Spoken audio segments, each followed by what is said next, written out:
मुख्यमंत्री माझी लाडकी बहीण योजना पुन्हा एकदा राजकारणाच्या केंद्रस्थानी आली आहे।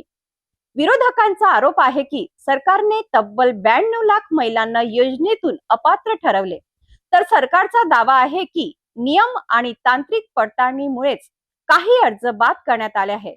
नेमकं सत्य काय, कोणत्या कारणांमुळे महिलांची नावे वगळली गेली, पाहूया हा सविस्तर रिपोर्ट।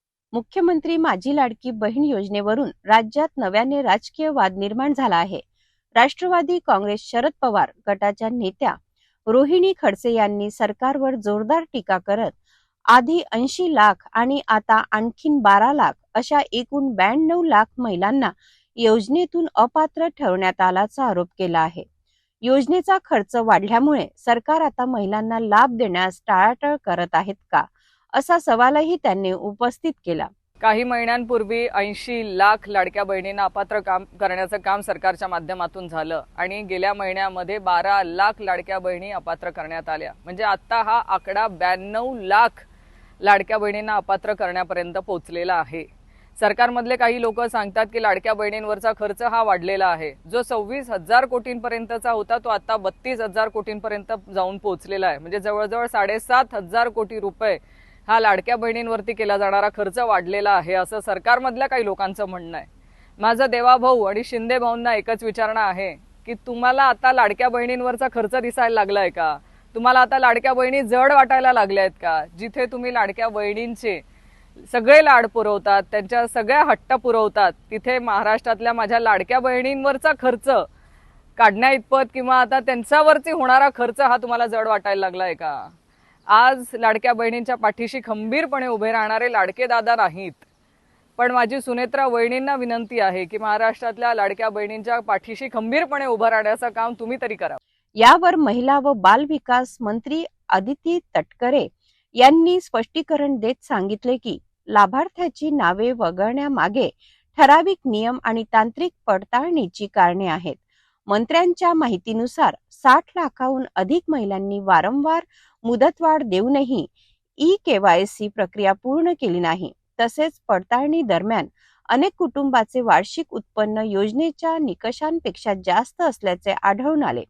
याशिवाय काही महिलांच्या नावावर चारचाकी वाहने असल्याने त्या देखील नियमानुसार अपात्र ठरल्या।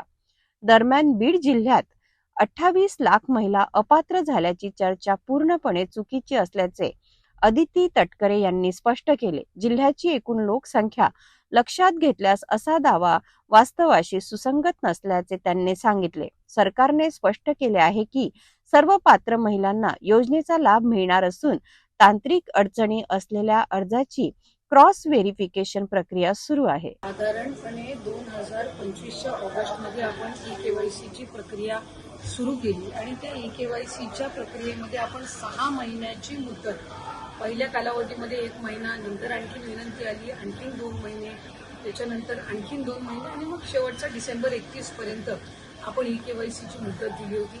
त्यानंतर सुद्धा ज्यांनी ई-केवायसी 31 डिसेंबर पर्यंत केलेली आहे, पण त्यांच्या ई-केवायसी मध्ये काही त्रुटी राहिलेल्या आहेत, आपण त्यांना सुद्धा ती दुरुस्त करण्याच्या दृष्टिकोनातून एप्रिल महिन्यापर्यंत त्यांना संधी दिली आणि 31 ई-केवायसीची प्रोसिजर साधारणपणे न केलेल्या महिला जवळपास 60 लाखापेक्षा अधिक आहेत, ज्यांनी कधीच ई-केवायसी ही या योजनेअंतर्गत केलीच नाही।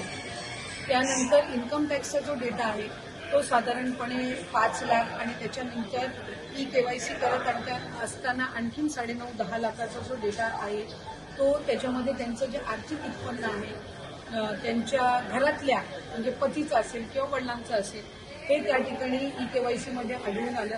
अशी साधारणपणे एक 14-15 लाखाची त्या ठिकाणी संख्या आहे, ज्यांच्याकडे वाहनं होती आणि वाहनांमुळे त्या ठिकाणी त्यांनी अर्ज भरलेले होते, पण तरी वाहनं त्यांच्या नावाने असल्यामुळे असा काही 4.5-5 लाखाचा डेटा आहे आणि त्यामुळे ज्यांना वारंवार संधी देऊन सुद्धा ई-केवायसीची प्रक्रिया झाली नाही त्यांना त्या ठिकाणी योजनेचा लाभ आणि जे काही नियम आणि निकष ठेवलेले होते त्यानुसार या योजनेचा लाभाच्या दृष्टिकोनातून सरकारने त्या ठिकाणी निर्णय घेतला आणि कुठलीही पात्र महिला ज्यांनी ई-केवायसीची प्रोसिजर केलेली आहे आणि तरी सुद्धा तिला त्या ठिकाणी लाभ मिळत नाहीये, अशा पद्धतीचं कुठल्याही पात्र महिलेवर अन्याय किंवा त्या लाभार्थीवर अन्याय हा विभाग म्हणून किंवा शासन म्हणून केला जाणार नाही. आमच्याकडे काही तक्रारी किंवा काही त्या ठिकाणी निवेदनं प्राप्त झालेली आहेत की त्यांनी EKYCची प्रोसिजर केली होती, पण तरी सुद्धा त्यांना लाभ मिळत नाहीये. अशा प्रोसिजर ह्या ज्या आहेत त्या आम्ही क्रॉस व्हेरीफाय करतोय. ज्यांनी संजय गांधी निराधार योजना आणि लाडकी बहीण योजना दोन्हीचे अर्ज भरलेले होते आणि दोन्हीकडूनही त्यांना जर लाभ मिळत नसेल तर त्यांना दोन्हीपैकी एका तरी योजनेचा लाभ हा देण्याच्या दृष्टिकोनातून सुद्धा जे काही क्रॉस व्हेरिफिकेशन आहे ते सुरू आहे. आणि एक कुठलं तरी चॅनल माध्यमांच्याकडे आणि काही आर्टिकल्समध्ये सुद्धा आलेलं आहे की एकट्या बीड जिल्ह्यामधून 28 लाख महिला अपात्र झालेल्या आहेत. खरं तर बीड जिल्ह्याची लोकसंख्या जवळपास 30-32 लाख आहे. तर त्याच्यातल्या 30-32 लाख लोकसंख्या असलेल्या मधले 28 लाख हे कसे काय अपात्र होऊ शकतात.